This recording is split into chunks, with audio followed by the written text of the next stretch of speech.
kita mulai lanjutkan pengajian kita, muzakarah kita di bulan Rajab Syaban ini, itu langsung dipimpin oleh Al-Mukarram Al-Habib Syam Al-Idris. Sekali lagi terima kasih. Assalamualaikum warahmatullahi wabarakatuh.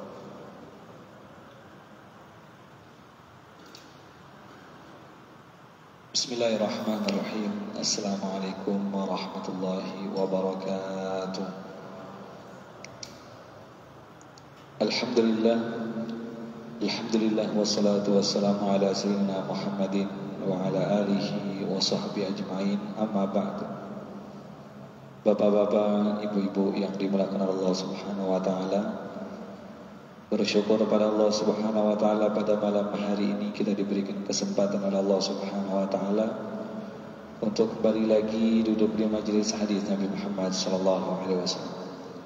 Kita sama-sama berdoa kepada Allah Subhanahu wa taala semoga kita semua yang hadir di tempat ini dipanjangkan umur sama Allah Subhanahu wa taala, dimurahkan rezeki Allah Subhanahu wa taala, hajat-hajat kita dipercepat sama Allah Subhanahu wa taala, dipermudah oleh Allah Subhanahu wa taala.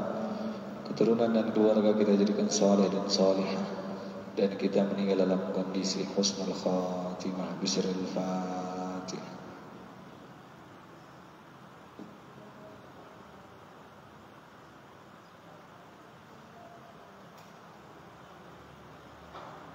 A'udzu billahi minasy syaithanir rajim. Bismillahirrahmanirrahim. وَإِذْ قَالَ إِبْرَاهِيمُ لِأَبِيهِ آزَرَ أَتَتَّخِذُ أَصْنَامًا آلِهَةً إِنِّي أَرَاكَ وَقَوْمَكَ فِي ضَلَالٍ مُبِينٍ وَكَذَلِكَ نُرِي إبراهيم ملكوت السماوات والأرض وليكون من الموقنين فلما جن عليه الليل رأى كوكبا قال هذا ربي فلما أفل قال لا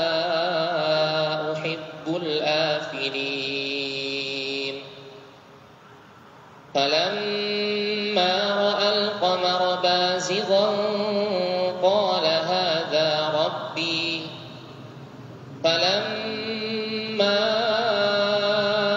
أفل قال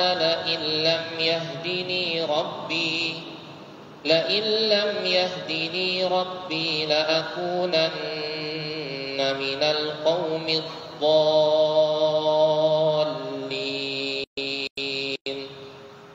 فلما رأى الشمس بازغة قال هذا ربي هذا أكبر فلما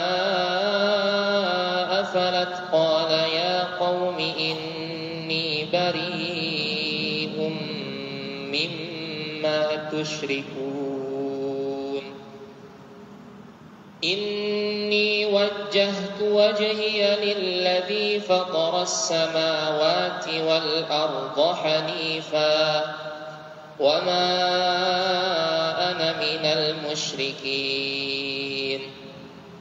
وحاجه قومه قال أتحاجوني في الله وقد هدان ولا أخاف ما تشركون به إلا أن يشاء ربي شيئا وسع ربي كل شيء علما أفلا تتذكرون صدق الله العظيم.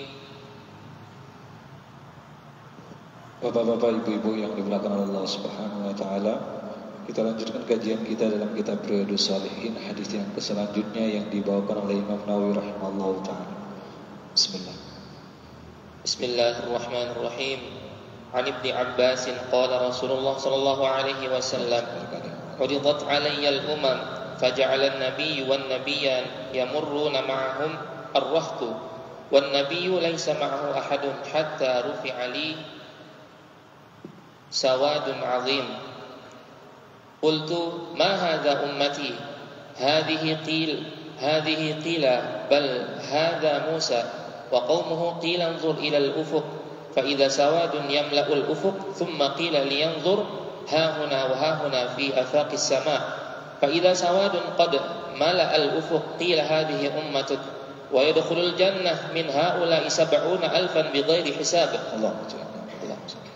ثم دخل الجنة من هؤلاء 70,000 بغير حساب ثم دخل ولم يبين لهم فأفاض القوم وقالوا نحن الذي آمنا بالله واتبعنا رسوله فنحن هم أو أولادنا الذي ولدوا في الإسلام فإنا ولدنا في الجاهلية فبلغ النبي صلى الله عليه وسلم فخرج فقال هم الذين لا يسترقون ولا يتطيرون ولا يكتوون وعلى ربهم يتوكلون فقال عكاشة ابن محصن أمنهم أنا يا رسول الله قال نعم فقام آخر فقال أمنهم أنا قال سبقك بها عكاشة متفق عليه.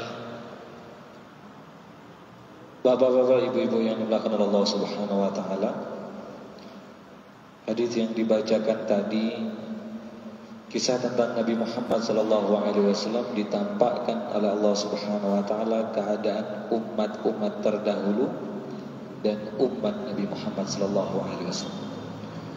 Bagaimana jumlah yang begitu besar orang-orang yang mengikuti nabi-nabi terdahulu sama umat Nabi Muhammad sallallahu alaihi wasallam. Dan kabar gembira khusus terhadap umat Nabi Muhammad sallallahu alaihi wasallam. Mari kita dengarkan pesan-pesan hadis Nabi Muhammad sallallahu alaihi wasallam. Bismillah. Dari Ibnu Abbas radhiyallahu anhu, ia berkata, Rasulullah sallallahu alaihi wasallam bersabda, ditampakkan kepadaku umat-umat terdahulu. Ya, Rasul melihat dengan nyata seperti Rasul sallallahu alaihi wasallam ketika Isra dan Mi'raj, datanglah orang-orang jahiliyah bertanya kepada Nabi Muhammad sallallahu alaihi wasallam tentang perihal Masjid Aqsa. Ya Rasulullah, kalau benar engkau telah pergi ke Masjid Aqsa, maka tolong jelaskan kepada kami bagaimana keadaan model masjidnya, berapa tiangnya, berapa bangunannya, model bangunannya. Siapa yang datang ini kepada Nabi Muhammad adalah orang yang pernah ke Masjid Aqsa, yang pernah masuk ke Masjid Aqsa. Ini kisah Isra Mi'raj Nabi, ketika Nabi memberitahukan tentang sholat, tentang perjalanan beliau. Hampir keseluruhan orang-orang jahiliyah tidak mempercayai Nabi Muhammad SAW. Maka orang-orang jahiliyah mau mendatangkan bukti, kalau benar engkau telah ke Masjid Aqsa, tolong tampakkan kami atau jelaskan kepada kami tentang model bangunan Masjid Aqsa. Subhanallah, Allah memperlihatkan Nabi Muhammad SAW di depan wajahnya Rasulullah SAW. Seakan-akan Masjid Aqsa itu di depan beliau, dengan kanan ke kiri kelihatan langsung. Dijelaskan pojoknya begini, tiangnya begini, dijelaskan dengan detail oleh Nabi Muhammad SAW. Makanya Rasul mengatakan, ditampakkan umat-umat terdahulu kepadaku. Ini ditampakkan dengan aslinya. Dilihat oleh Rasulullah SAW, dilihat oleh Nabi Muhammad SAW. Tentang keadaan umat-umat terdahulu dan umat Nabi Muhammad, dilihat nama Rasulullah SAW. Apa yang dilihat? Ketika umat-umat terdahulu sudah berkumpul nanti di padang mahsyar. Jadi ngelihatnya bukan ke belakang, tapi ngelihatnya ke depan. Umat terdahulu bisa terlihat ketika nabinya wafat nabinya, ketika nabinya masih hidup, ada yang wafat, ada yang gak wafat. Ketika nabinya wafat, ada yang masih hidup pada saat tersebut, tapi sekarang semua udah wafat. Nah, tapi yang ditampakkan sama Allah Subhanahu wa taala keadaan ketika mereka di akhirat, di padang mahsyar. Secara keseluruhan umat ditampakkan, dilihat ketika mereka dikumpulkan jadi satu. Yang dulunya dia anak, sekarang jadi bapak, ditampakkan semua. Dilihat jumlah yang begitu besar oleh Nabi Muhammad sallallahu alaihi wasallam, keadaan umat-umat terdahulu. Terus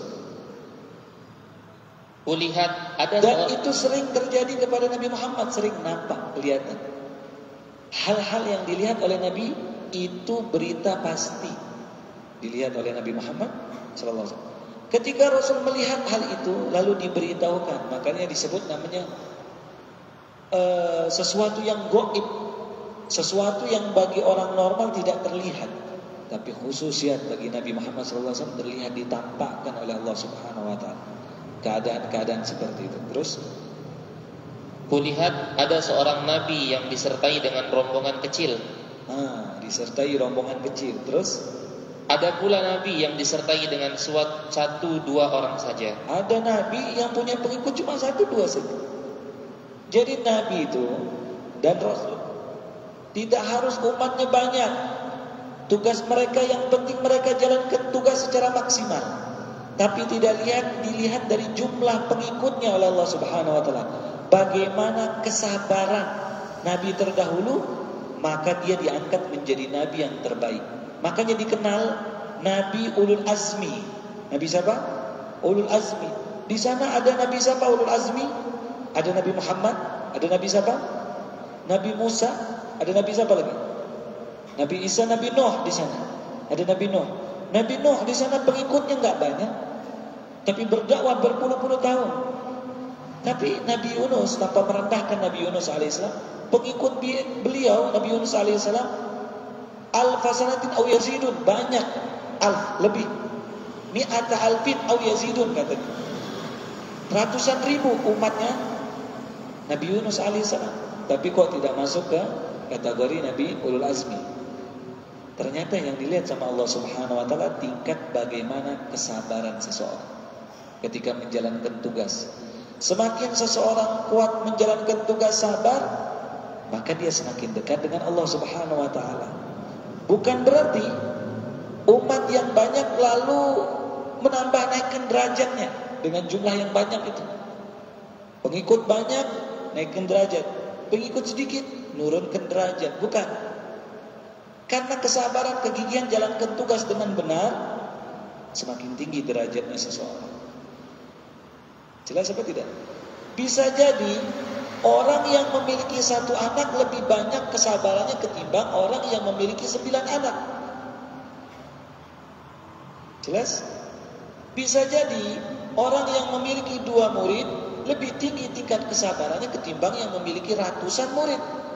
Lebih tinggi derajatnya di sisi Allah. Tapi bagaimana seseorang ini ketika dia menjadi orang yang benar-benar amanah ketika menjalankan tugas. Maka ini dikabarkan sama Rasulullah SAW, Nabi terdahulu ada 2. Terus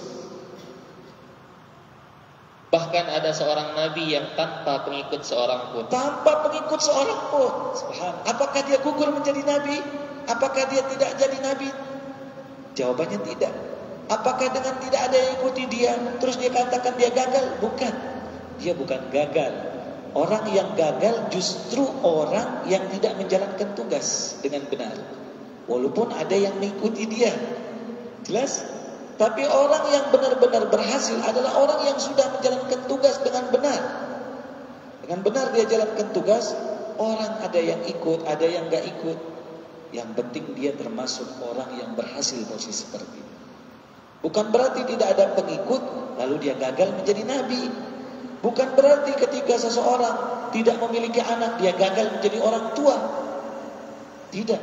Justru anak yatim yang sebenarnya adalah orang yang memiliki orang tua tapi orang tuanya tidak mendidik dia dengan benar. Itulah anak yatim yang sebenarnya.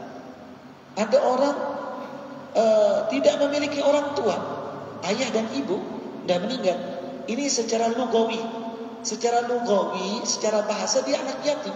Tapi ada yang mengasuh dia, yang mendidik dia pamannya sampai dia mengenal agama syariat, tidak meninggalkan salat. Tapi justru ada beberapa anak orang masih punya orang tua tidak mengenal syariat. Justru inilah yang benar-benar yatim, orang seperti ini. Jadi Nabi tidak gugur kenabiannya dengan tidak adanya pengikut. Justru ketika salah seorang nabi ketika diuji sama Allah Subhanahu wa taala, mau dibunuh sama umatnya, dikejar oleh umatnya, dizalimi oleh umatnya, tiba-tiba pohon itu terbuka. Masuklah beliau, lalu tertutup lagi pohon itu, ditarik sarung beliau, kain pakaian beliau oleh syaitan, ditutup luar sedikit. Maka orang-orang di luar Islam, Yahudi pada saat tersebut yang senang membunuh para nabi mereka, mereka menggergaji dari atas pohon tersebut karena melihat tanda ini. Dapat kabar dari iblis, ini tempatnya.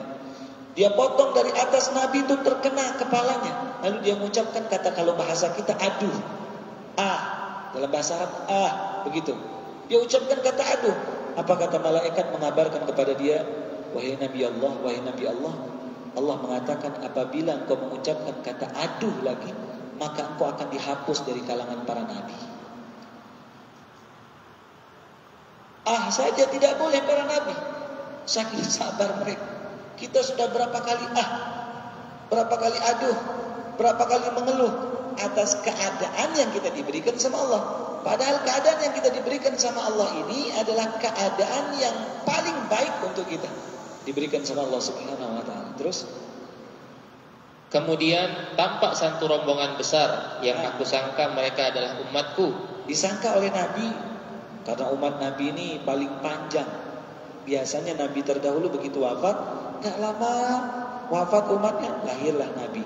Dan tidak menutup kemungkinan di dalam satu negeri, satu dunia, atau bahkan dalam satu tempat itu diutus Rasul 2, bisa 3 di satu daerah. Jelas? Di dalam satu daerah bisa diutus beberapa Nabi dan Rasul. Tapi tujuan mereka beda-beda. Tujuan mereka berbeda-beda pada saat tersebut. Yang jelas dua-dua mereka ini kembali semua bagaimana beribadah kepada Allah Subhanahu wa taala. Terus akan tetapi dikatakan kepadaku, ini adalah umat Musa dan kaumnya. Ya, umat Nabi Musa ini banyak sekali. Umat Nabi Musa ini banyak sekali. Makanya Nabi Musa alaihissalam ini paling sering diceritakan oleh Allah Subhanahu wa taala. Paling sering di dalam Al-Qur'an. Bahkan doa yang paling hebat doanya Nabi Musa. Apa itu? Doa yang tidak pernah diminta oleh para nabi. Apa itu doa? Dia minta sama Allah agar dijadikan saudara kandungnya agar menjadi nabi. Siapa itu? Nabi siapa? Harun. Apa yang kita dapati sekarang? Doa supaya saudara kita rasakan juga. Ya Allah, jadikan juga saudara saya seperti ini. Apa yang saya sampai saat ini dengan kesabaran sesuatu berikan. Dan ingat Bapak Ibu, apa yang kita dapati derajat misal kita melewati menuju para nabi, nabi pun mewariskan juga ujiannya yang kita dapati. Kita pingin derajat yang tinggi, ujiannya pun akan diwariskan kepada kita. Semua rintangannya pun kita akan dapati. Terus namun lihatlah ke ufuk sana. Allah mengatakan, lihatlah ke ufuk sana, ufuk paling ujung. Terus kemudian aku melihat ke ufuk itu. Tiba-tiba aku melihat suatu rombongan besar. Lantas dikatakan kepadaku, lihatlah ke ufuk yang lain. Lihatlah ke ufuk lain, ujung lain. Terus di sana aku melihat satu rombongan yang besar lagi, lebih besar lagi. Terus kemudian dikatakan kepadaku, itulah umatmu yang di dalamnya terdapat 70.000 orang yang akan memasuki surga tanpa hisab. Allahumma ja'alna minhum. Semoga kita tergolong orang-orang seperti itu. Ini kabar. Ada 70.000 orang akan masuk surga tanpa hisab. Maksudnya tanpa hisab apa? Enggak ditanya mau dosanya. Jelas semuanya ada pasti dosanya. Semua dari 70.000 ini manusia yang berdosa. Walaupun ada pahalanya lebih banyak, walaupun ada dosanya lebih banyak, diampunkan sama Allah, masuk surga tanpa hisab. Semoga kita tergolong orang seperti itu. Jadi orang masuk surga ada 3 tingkatan. Yang pertama ini yang paling afdal, masuk surga tanpa hisab. Yang kedua, ada orang masuk surga ditanya dulu. Jelas? Ditanya dulu kenapa kerjain ini, kenapa kerjain ini. Baru ditimbang pahalanya. Ditimbang pahalanya, ditimbang kalau lebih banyak masuk surga. Tapi ditanya lama.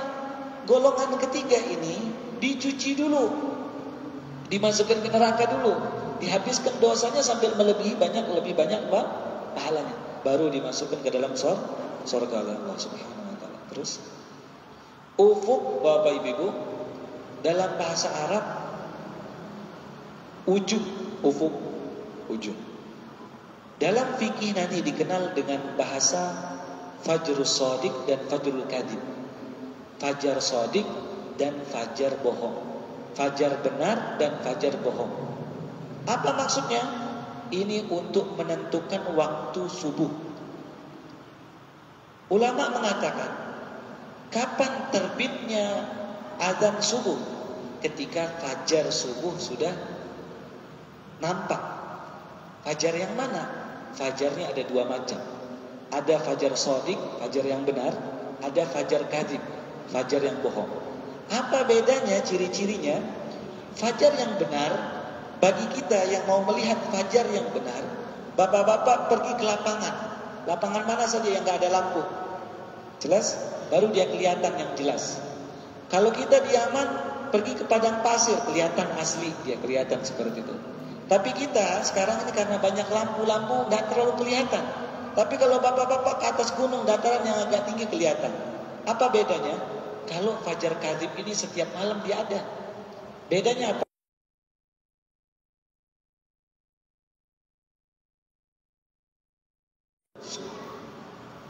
Jelas? Membuat seperti tanda. Nyala seperti ini, dari nyalanya.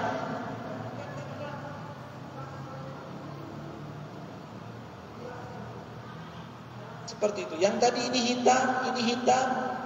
Ini pertama, ini hitam. Langit hitam, tiba-tiba ada terang seperti itu. Tiba-tiba dia membelah.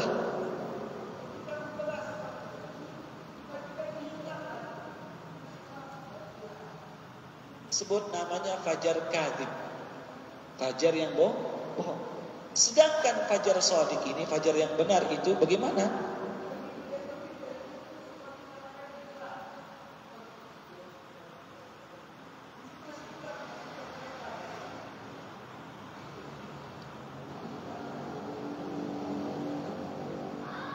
Jelas seperti itu.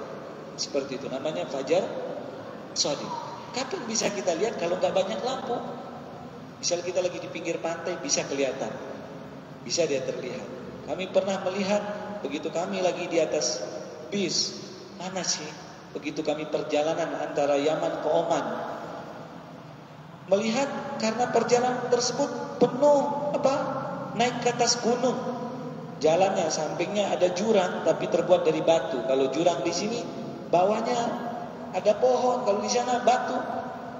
Lewati dan terangnya sebab terang sinar bis itu dan terangnya bintang nyala, kelihatan indahnya. Nggak lama sudah tengah malam nanti kelihatan seperti itu. Benar terbelah. Nanti mau dekat subuh betul di ujung itu nyala seperti itu. Sampai menutup, sampai terang seperti itu. Itu namanya fajar shadiq sama fajar kadhib. Terus itulah umatmu yang di dalamnya terdapat 70.000 orang yang akan memasuki surga tanpa hisab dan tanpa disiksa terlebih dahulu. Nah, tanpa disiksa, tanpa apa? Tanpa hisab dan tanpa disiksa. Hisab, maksud tanpa hisab, tanpa ditanya-tanya. Hisab seperti itu, dibalas. Terus seorang sahabat mengangkat tangan. Ternyata kebiasaan para sahabat setiap dengar kabar gembira lebih cepat dia sambut langsung. Langsung dia sambut. Setiap dengar kabar gembira, mereka langsung ingin dapat doa dari Rasul, ngangkat tangan seperti itu kebiasaan sahabat. Misal turun ayat, lan talbirra hatta tunfiqu mimma tuhibbun. Tidak sempurna iman seseorang sampai menyedekahkan harta yang paling dia cintai. Ada seorang sahabat Nabi punya seperti tempat yang indah di depan Masjid Nabawi. Ada pohon kormanya, ada air yang mengalir. Nabi sering mampir ke sana, sering minum airnya bersih sekali. Dan sekarang tempat itu jadi Masjid Nabawi, pelebaran sekarang di dalam masjid tempatnya. Saya lupa di tempat taruh sendal itu nomor berapa, saya lupa nomornya. Di sanalah ada sumurnya masih. Di bawah sejadah itu masih sumur yang sering Nabi minum di dalamnya. Napas di depan Masjid Nabawi. Tiba-tiba ini sahabat istrinya masih di sana, dia angkat tangan, ya Rasulullah, tempat saya yang sering kau mampir itu saya sedekahkan untuk fisabilillah. Langsung dia kalau dengar kabar gembira itu langsung, tanpa dia tanya pulang ke rumah boleh apa tidak. Begitu sampai ke depan dia nggak berani masuk ke dalam rumah, ke dalam tempat rumah itu. Dia tidak tinggal di sana. Sesekali dia mampir, kalau bahasa kita villa.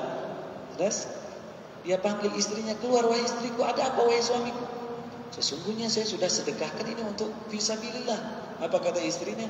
Sebaik-baik suami adalah engkau. Sebaik-baik suami adalah apa? Engkau, dia bilang. Allahu Akbar.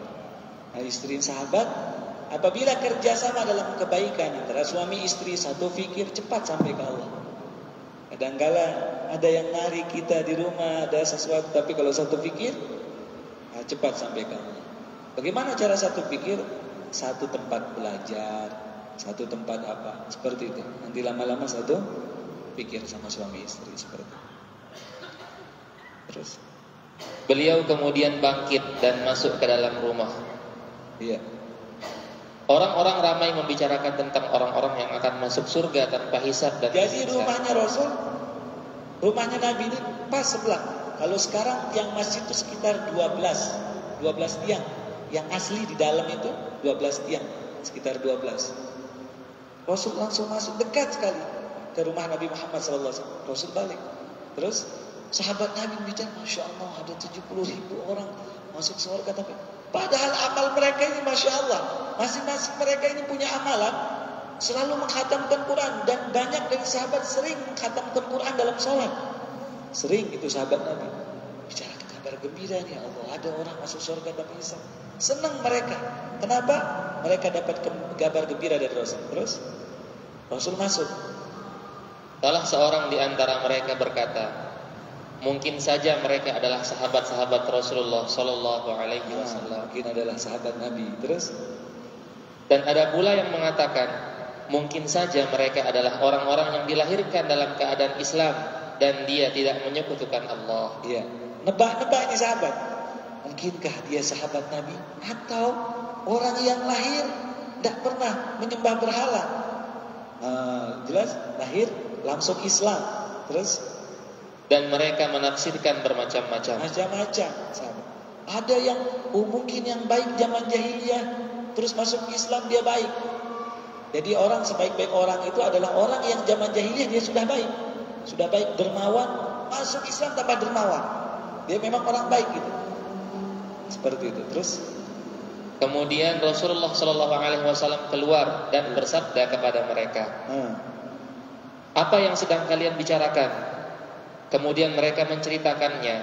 Maka beliau bersabda, mereka itu adalah orang-orang yang tidak menjumpai dan tidak pernah menjampi. Mereka itu adalah orang-orang yang tidak menjampi. Menjampi maksudnya menjampi-jampi. Jampi. Mantra. Tidak mantra. Terus, dan mereka tidak pernah minta dijampi. Jampi. Mereka ruqyah. Bagus ruqyah, tapi minta di ruqyah jangan.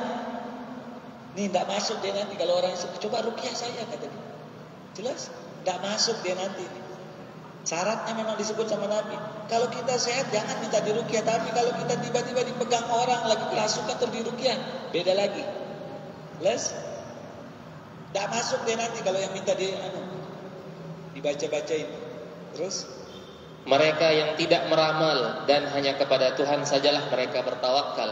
Banyak tawakalnya tinggi. Terus kemudian Ukasyah bin Mihsan berkata, siapa Ukasyah ini?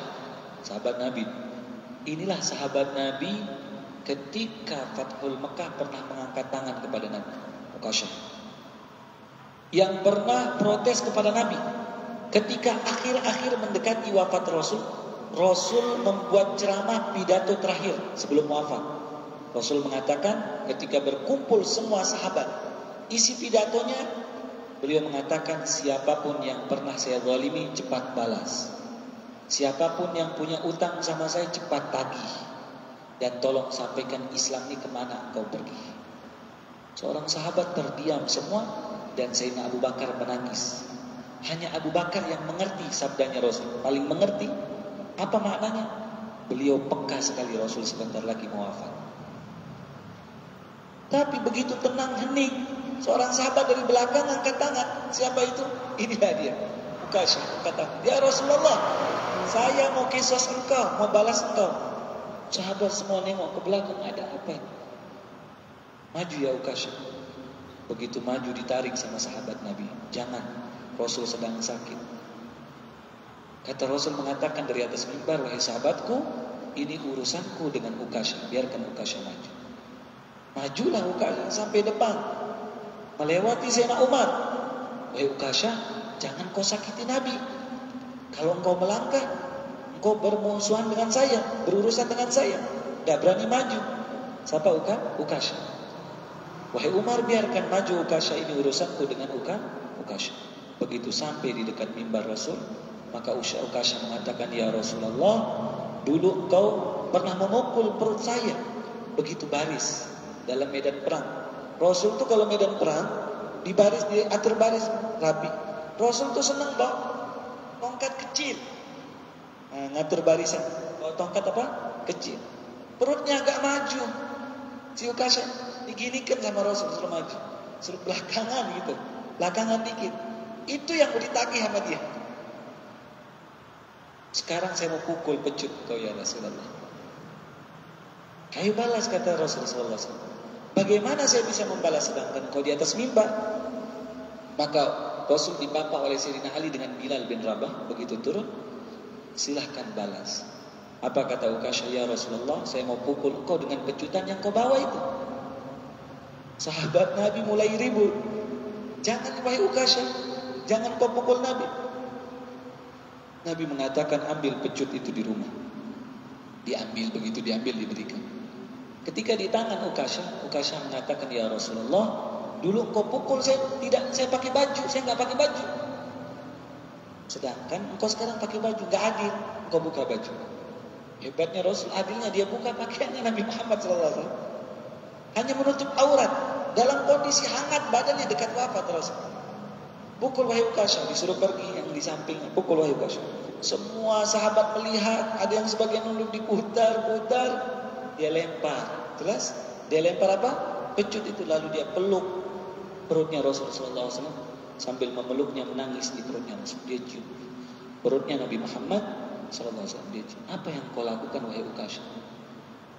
Ya Rasulullah, saya punya cita-cita sebelum saya berpisah dengan engkau agar kulitmu berjumpa dengan kulitmu ya Rasulullah. Apa kata Rasulullah SAW? Wahai sahabatku, maukah engkau melihat wajah ahli sorga? Lihatlah wajahnya Ukasyah, karena dia telah bersentuhan dengan daging yang tidak akan tersentuh oleh api neraka. Dia cium perutnya. Sedikit pun sahabat gak ada niat balas sama Nabi, gak ada. Sedikit pun buruk sangka sama Nabi, tidak ada seorang sahabat Nabi, tidak ada. Makanya itu yang menjadikan ilmunya jadi berkah. Buruk sangka itu gak ada sedikit. Buruk sangka, maaf, tidak ada sedikit. Seorang sahabat Nabi Muhammad SAW. Terus. Kemudian Ukasyah bin Mihsan berkata, ya Rasulullah, doakanlah kepada Allah agar aku termasuk golongan mereka. Doakan saya Rasulullah agar saya termasuk golongan mereka. Apa kata Rasul? Beliau menjawab, engkau termasuk golongan mereka. Kau golongan mereka ini. Ya Allah, dari dunia dia masalah habis. Kaget sahabat. Ya Allah, ada Ukasyah termasuk. Sahabat semua perhatian, ya Rasulullah, saya juga doakan supaya saya termasuk. Apa katanya? Kemudian berdirilah orang lain sambil berkata, ya Rasulullah, doakanlah kepada Allah agar aku termasuk golongan mereka. Saya termasuk mereka ya Rasul, doakan saya. Apa katanya? Beliau menjawab, engkau telah didahului oleh Ukasyah. Didahului oleh Ukasyah, enggak dapat. Sudah tenang udah Ukasyah. Mau ngapain saja sudah masuk surga, apa hisab. Ya Rab, apakah masih berlaku sampai saat ini? Masih berlaku ucap Nabi. Sampai saat ini ada di zaman kita orang-orang yang masuk kategori orang seperti ini dengan syarat yang disesuai ucapkan Nabi. Baik sangka, semoga kita termasuk orang seperti itu. Amin ya Rabbal alamin.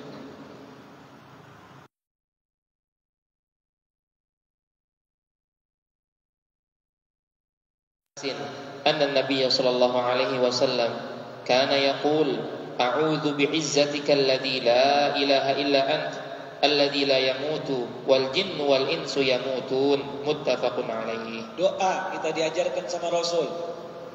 Hafalkan ini doa. Diajarkan oleh Nabi. Doa hadis sahih yang sering diucapkan sama Nabi. Baca. Dari Ibnu Abbas radhiyallahu anhu, ia berkata, sesungguhnya Rasulullah radhiyallahu anhuma, dari Ibnu Abbas radhiyallahu anhuma ia berkata, sesungguhnya Rasulullah sallallahu alaihi wasallam berdoa, ya Allah, hanya kepadamu aku berserah diri dan hanya kepadamu aku percaya sepenuh hati dan hanya kepada Engkaulah aku kembali dan untukmulah aku berjuang. Ya Allah, aku berlindung dengan kemuliaan-Mu yang tiada Tuhan selain Engkau, dan aku mohon agar Engkau tidak menyesatkan diriku. Engkau adalah zat yang hidup, yang tidak akan pernah mati, sedangkan jin dan manusia semuanya akan mati. Ya, ini doa yang sangat hebat. Dihafalkan, dibaca. Doa langsung dari lisan Rasul. Dihafalkan. Nanti kalau ada yang punya grup, foto, ambil hafalkan. Bagi para imam, baca doa ini, tinggal diganti dhamirnya. Yang untuk saya jadi untuk kami. Bas, tinggal diganti dhamirnya saja. Dihafalkan ini doa dari Rasulullah sallallahu alaihi wasallam. Semoga kita dapat menghafalkan doa yang tadi. Cukup, insyaallah bisa kita sambung. Ada pertanyaan? Ada pertanyaan, silakan.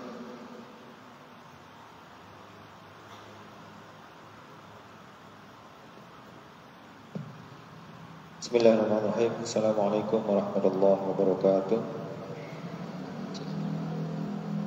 Izinkan kami bertanya terkait dengan Nabi Ulul Azmi. Nabi Ulul Azmi ini yang saya tahu itu ada 5, yakni Nabi Nuh, Nabi Ismail, Nabi Musa. Ismail enggak? Ismail enggak masuk. Oh, Ibrahim, maaf. Ibrahim, Musa, Isa dan Nabi Muhammad SAW. Pertanyaannya, kalau dari kriteria tadi, karena mengingat tingkat kesabaran dari para nabi ini, tentunya dalam sejarah para nabi kita mengenal kesabaran Nabi Allah Ayub alaihissalam. Mohon pencerahannya, kenapa Nabi Ayub tidak masuk dalam Nabi Ulul Azmi? Terima kasih Ustaz. Barakallahu fiik. Assalamualaikum warahmatullahi wabarakatuh. Tanpa membanding-bandingkan para nabi, semua nabi dan rasul mulia, dan semua nabi dan rasul memiliki tingkat kesabaran yang tinggi, semuanya. Akan tetapi dari 5 Nabi Ulul Azmi, dialah yang mereka yang paling banyak diuji oleh Allah Subhanahu wa taala. Makanya Allah menegaskan di dalam Al-Qur'an untuk menjadi contoh tingkat kesabaran seseorang. Allah mengatakan di dalam Al-Qur'an, fasbir kama sabara ulul azmi. Disebut langsung, sabarlah sebagaimana sabar para Nabi Ulul Azmi. Menandakan apa? Ternyata dia lebih, para nabi yang 5 ini lebih sekali ujiannya dari Allah Subhanahu wa taala daripada nabi-nabi yang lain. Bukan hanya diuji dari sakit saja, ternyata diuji dari keluarganya, daripada hartanya, daripada pengikutnya.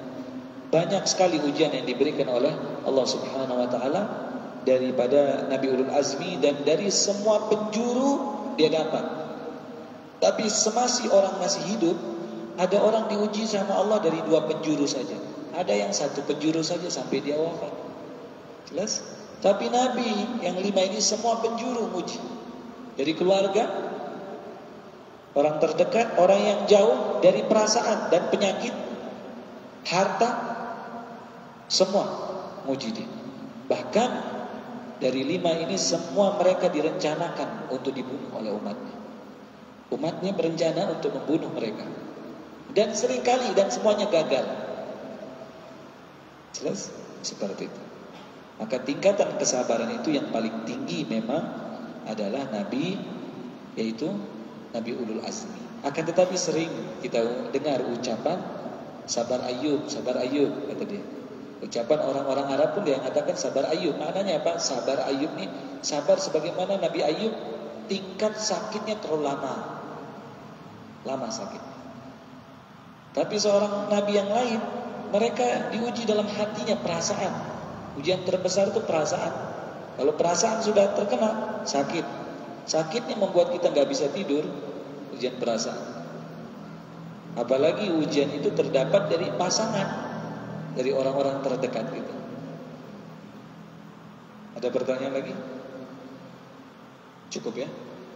Kita doakan buat Hajjah Masniyah dan Ibu Rahmah dan Bapak Ahmad Fauzi dan Ibu Khairuni. Semoga Allah sehatkan mereka semua yang sedang dirawat. Allahumma rabban nasi adid ba'sa wa anta syafi la yughadiru saqam binati syifa. Al-Fatihah. Ihdina as-sirata as-sirata